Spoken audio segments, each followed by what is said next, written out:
According to the Bureau of Labor Statistics, the median income in 2015 for computer and mathematical occupations was $81,000. Also, according to the United States Census Bureau, in 2013, 83.8% of households own a computer. So knowing something about computers can positively affect your life. I'm sure we all bought a computer at Best Buy and not know anything about it and how it works. After I demystify computers, hopefully you guys will go out on your own to research computers. Currently, I am majoring in computer science and I have built upwards of 20 computers. My hobby is working and learning about computers, and my personal computer right now costed me $1,300 and I built that one myself too. I'm here to inform you about the different parts of the computer that make it work effectively. The main parts of the computer are the CPU, the heatsink, the motherboard, the expansion cards, power supply, memory, hard drive, and case. The first three parts I'm going to talk about are the central processing unit, which is the CPU, the heatsink, and the motherboard. The CPU is commonly referred to as the brain of the computer, for it is in charge of executing all your programs. According to linfo.org, it will receive inputs from keyboards and mice, process the information, and then output the results on monitors and speakers or printers. When your CPU is working hard, it will generate a lot of heat. If that heat isn't dealt with, the CPU will overheat and break. The heatsinks are used to transfer heat from the processor to either the air or a liquid coolant. The heatsinks are installed directly on top of the thing it's cooling, using its flat surface and thermal paste. It will effectively transfer the heat. Motherboards are almost completely useless. According to ecomputers.in, a motherboard itself is useless, but a computer needs one to operate. The motherboard's main job is to hold the CPU and let everything else connect to it. But now that we've talked about motherboards, you may be wondering, are there fatherboards? Well, when we're talking about computers, fatherboards don't exist, but daughterboards do. Okay. Daughterboards, also known as expansion cards, give the computer extra capabilities.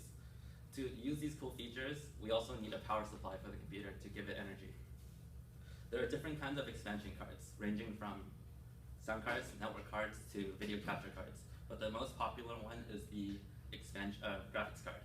Graphics cards, or GPU, sends graphical information to your TV, monitor, or projector.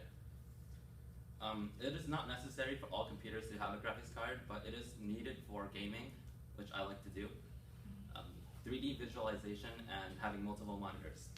If you're just browsing Reddit, YouTube, or Facebook, maybe checking emails, the integrated graphics on your motherboard will be enough. The power supply converts electricity from the wall to something your computer can use.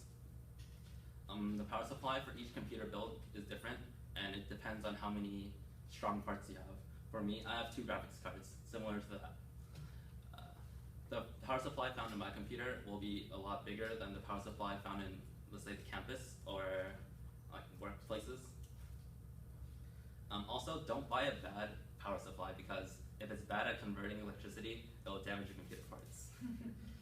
There are a few parts I have mentioned, and a few more I have to still mention.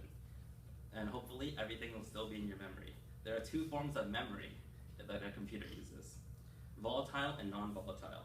And hopefully after you buy everything will still fit in your case.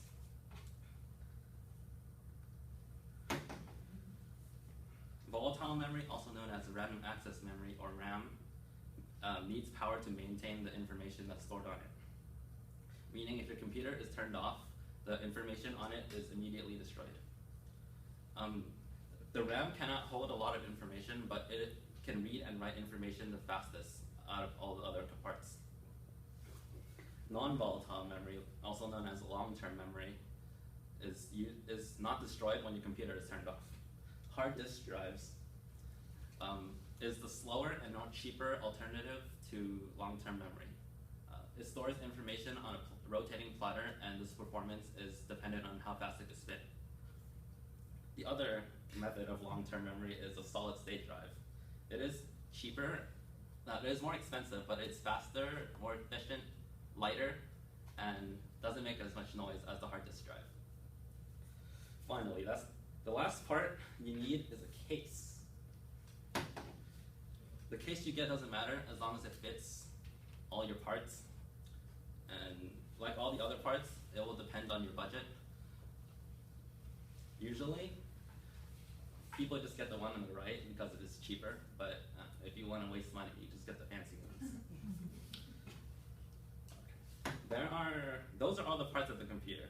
The computer's main parts are the CPU, heatsink, motherboard, expansion cards, power supply, RAM, hard drive, and case.